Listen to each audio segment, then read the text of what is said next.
Добрый день! Сегодняшняя программа «Протрем очки» совершенно отличается от своего обычного формата.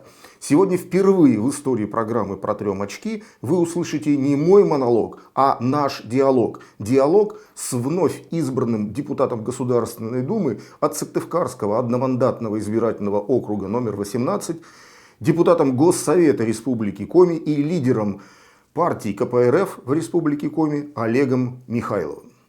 Придется с Уйбой это обсуждать, значит будем с Уйбой обсуждать. Нормально, да? Водяную колонку. Это же нормально у нас, да, в нефтегазовой республике в 21 веке люди не имеют централизованного водоснабжения, потому что в результате моего движения по этой дороге у меня половина колес пробилась, да я с ним, в общем-то, и не ругался. Добрый день, Олег Алексеевич. Еще раз поздравляю вас с победой. Спасибо. Насколько сенсационная она для вас была?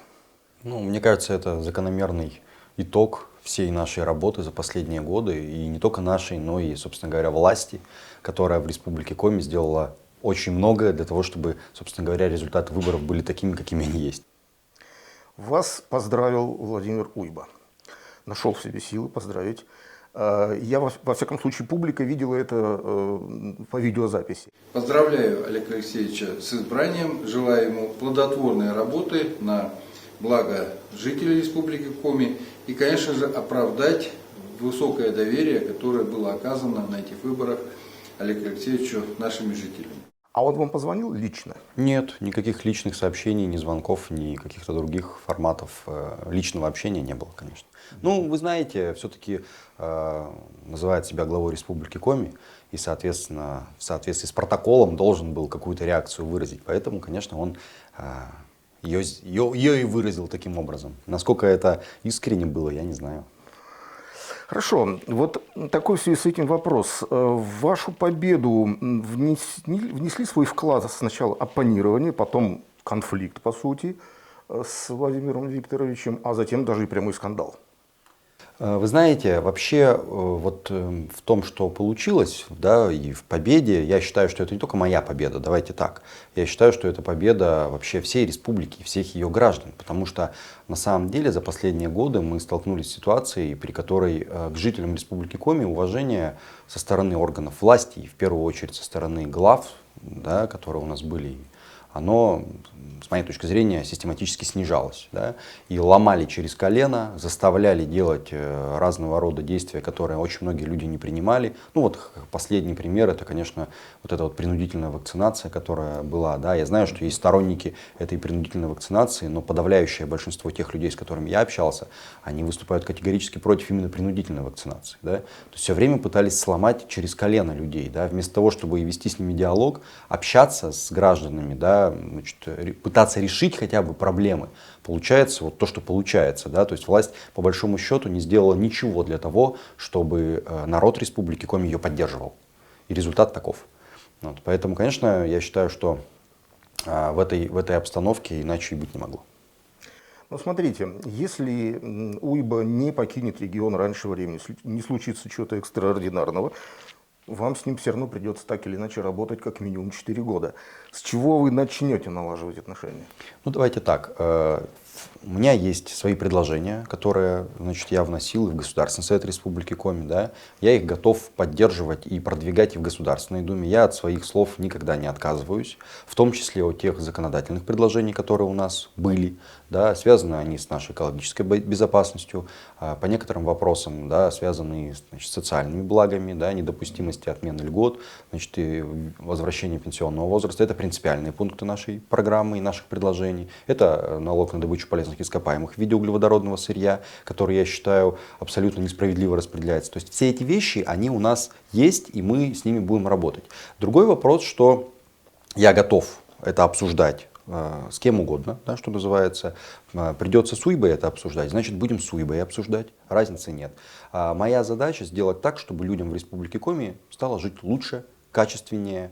Они получали больше возможностей для своего развития, чтобы наша республика развивалась, чтобы отсюда вернее, не уезжали люди, да, вот, а наоборот, скажем так, она прирастала и численностью и благами, которые здесь есть. Поэтому надо будет с Уйбой взаимодействовать, но будем, значит, вынуждены будем взаимодействовать и с Уйбой. Главное другое. Я считаю, что те предложения, которые у нас есть, да, они абсолютно конструктивные и абсолютно реализуемые. Вот. Я считаю, что народ Республики Коми их услышал, да, вот эти все вещи, и по большому счету поддержал их. Так, в результате значит, итогов кампании. Поэтому с этим самому же УЙБе и Единой России придется что-то делать. Я считаю, что самое правильное — это не стараться делать хорошую мину при плохой игре, а все-таки прислушаться к тому, что просят люди, и хотят они, да, этого. У нас постоянно мы попадаем в ситуацию, когда власть не слышит людей часто, а делает то, что она считает нужным. Да, и делает очень, иногда даже когда она людей этих слышит и делает, как они хотят, она делает плохо. И люди потом еще больше возмущаются. Вот я вам приведу один буквально вот пример. Я очень много встреч проводил в рамках и кампании, и в рамках своей депутатской работы, потому что я очень много езжу по республике в целом. Стараюсь с людьми общаться постоянно, потому что это позволяет нам, скажем так, сопоставлять наши предложения с тем, что хотят люди. То есть я считаю, что депутат, поскольку он был избран там, народом, имеет мандат от людей, должен постоянно с ними на контакте быть. Ну и вот характерный пример. В рамках одной из встреч вот в поселке Керки Сногорского района мы столкнулись с ситуацией. Люди давно просили поменять колонку. Это же нормально, да? Водяную колонку. Это же нормально у нас, да, в нефтегазовой республике в 21 веке люди не имеют централизованного водоснабжения, а чуть ли не из речки черпают эту воду, как при царе Горохе. Ну ладно, колонку поменять. В плохом состоянии эта колонка, значит, вроде как добились, да, того, чтобы колонку поменяли. Но сделали еще хуже. Сделали таким образом, что она очень низкая. То есть нормальную тару, там какую-то, ну, не цистерну, а значит, бидон какой-то крупный, вот эти вот большие, да, невозможно будет с нее воды набрать. Плюс ко всему зимой, значит, это лед, все остальное, еще в кружку будут они эту воду черпать. Ну, то есть сделать-то вроде сделали, но лучше бы вообще ничего не делали. То есть это необходимо исправлять. То есть люди ожидали какого-то решения, ну банально, ну что тут сделать? Тем не менее, вот такая история. То же самое, например, ситуация с Вуктылом. Да? Мы знаем, что там Вуктыл замерзает периодически, и опять там проблемы с запуском отопительного сезона. Но ведь это не единственная проблема, которая там есть. Посмотрите, какая там разбитая дорога. Я не смог доехать до своих избирателей в Вуктыл, потому что в результате моего движения по этой дороге половина колес пробилась, и все, и на этом мое путешествие на Вуктыл закончилось. А в каком районе у вас пробились эти колеса? Вы заехали хотя бы на территории самого Вуктыльского? Нет, даже не успел доехать. То есть вот на территории между Вуктылом и Сосногорском. Вот таким вот образом, да, то есть это дорога. Плюс ко всему мы не должны забывать о моменте, связанном с переправой Вуктыльской, да. Там же ситуация такая, что даже жители самого Вуктыла, имеющие прописку, регистрацию в Вуктыле, они вынуждены платить за то, чтобы их перевезли через реку Печору. Самое это главное, то, что других возможностей, скажем так, посещать всю остальную территорию Республики Коми у вуктыльцев практически нет. Железной дороги там нет. Значит, авиационное сообщение крайне нестабильное. Каким образом человек должен, что называется, обеспечивать конституционное право на свободу передвижения? Если у тебя есть деньги, у тебя это право есть. А если у тебя денег недостаточно, ну сиди, значит, дома. Это неправильный подход. Я считаю, что это должны мы его, скажем так, по-другому выстраивать. Ну и так далее. То есть огромное количество проблем, которые у нас в муниципалитетах есть и в целом в республике, я считаю, что могут быть решены путем взаимодействия, но конструктивного взаимодействия. Когда я какие-то вещи предлагаю, а Единая Россия их отбревает просто потому, что они исходят от меня, это не конструктивное взаимодействие. Понимаете? К счастью, получается иногда буквально чуть ли не силой продавливать те или иные решения. Ну вот, скажем, была история опять я вернусь к инициативе 50 на 50, чтобы половина НДПИ по виде углеводородного сырья оставалась в Республике Коми. Отклонила тогда Единая Россия в прошлом году, в ноябре мы заседали, да.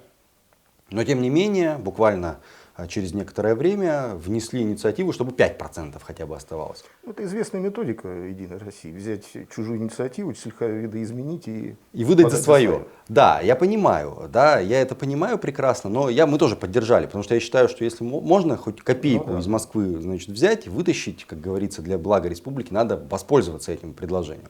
Вот. Второй момент, история с этими гнилыми нефтепроводами ржавыми, да, тоже мы же постоянно бьемся за это дело, чтобы заменяли.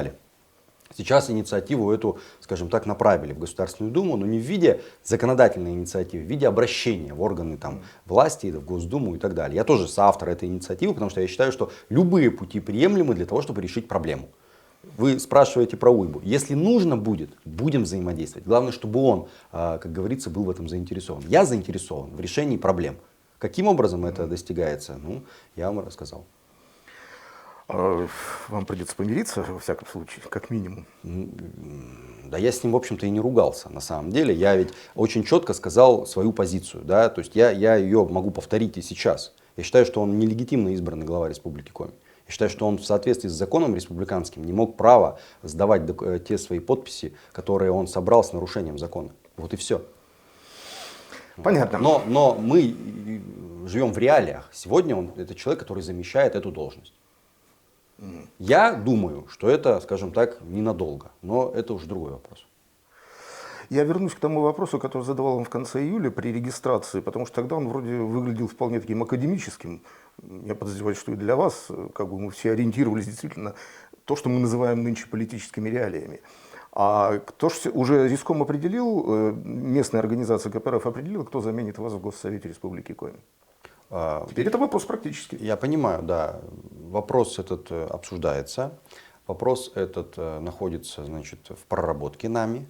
Вот. И я думаю, что не позднее 2 октября будет окончательно понятно, значит, кто заменит меня в Государственном Совете. У нас более 50 человек в списке, и партия примет соответствующее решение. Конкретных фамилий я бы пока воздержался от того, чтобы их называть. А дальнейшие, вот вы сейчас должны уехать в Москву, получить мандат, принять участие в первом заседании Госдумы или сначала лишиться мандата Госсовета? Сначала я пишу заявление о сложении из себя полномочий депутата Государственного Совета. Вот. И далее, соответственно, почему? Потому что данная должность несовместима со статусом депутата Государственной Думы. Поскольку я получил извещение от избирательной комиссии, да, по результатам выборов, я, соответственно, обязан в течение 5 дней это документ предоставить, что я сложил с себя, значит, обязанности, да, которые несопоставимы со статусом депутата Госдумы. Я сегодня буквально вот собираюсь написать это заявление о сложении мандата. Понятно. Ну вот смотрите, у меня именно по результатам этих выборов в Государственную Думу возникло сразу 3, как ни странно, параллели с некоторыми выбранными кампаниями. Причем одну, возможно, вы даже и не помните. Кое-кто мне написал ВКонтакте на моей странице, что вы в Госдуме будете подобен Рите Чистоходовой, депутату 95-99 годов, за которого вы явно еще не следили, будучи... Я про нее достаточно много слышал и читал, но, конечно же, я в силу возраста не участвовал активно в избирательной Просто главным смыслом ее работы в Думе было не столько лоббирование интересов республики, сколько регулярное разоблачение Спиридонова Юрия Алексеевича и его команды. Вот смысл этой записи, которую мне написали ВКонтакте, что вы, не имея связей в Москве, как ваша предшественница, ну пока еще, так сказать, у нее полномочия немножко длятся, но она ваша предшественница. Именно этими будете в основном заниматься. Разоблачением теперь уже нынешнего главы республики и его команды. Ну, пользуясь трибуной Госдумы. Давайте так. Что касается, это первая параллель, сейчас еще 3. Что касается разоблачений, то мы, в общем-то, и наша команда, и те, кто с нами работают, этим занимались с момента, когда узнали о том, что президент Российской Федерации назначил Уйбу временно исполняющим обязанности главы Республики Коми. Поэтому здесь в этом смысле ничего не меняется. Да? То есть, если у человека есть, как говорится, о чем, где его разоблачить, то, соответственно, мы этим обязательно воспользуемся. Это одно. Второе, да, значит, уже статус депутата Государственной Думы, он накладывает гораздо более высокий уровень ответственности, вы же понимаете. Ну, да. Вот. При этом я, понятное дело, еще раз, становлюсь депутатом не для того, чтобы, скажем, там, решить какие-то свои внутренние вопросы, да, или там, партийные дела, хотя это тоже важно. Но я депутат, избранный от Республики Коми.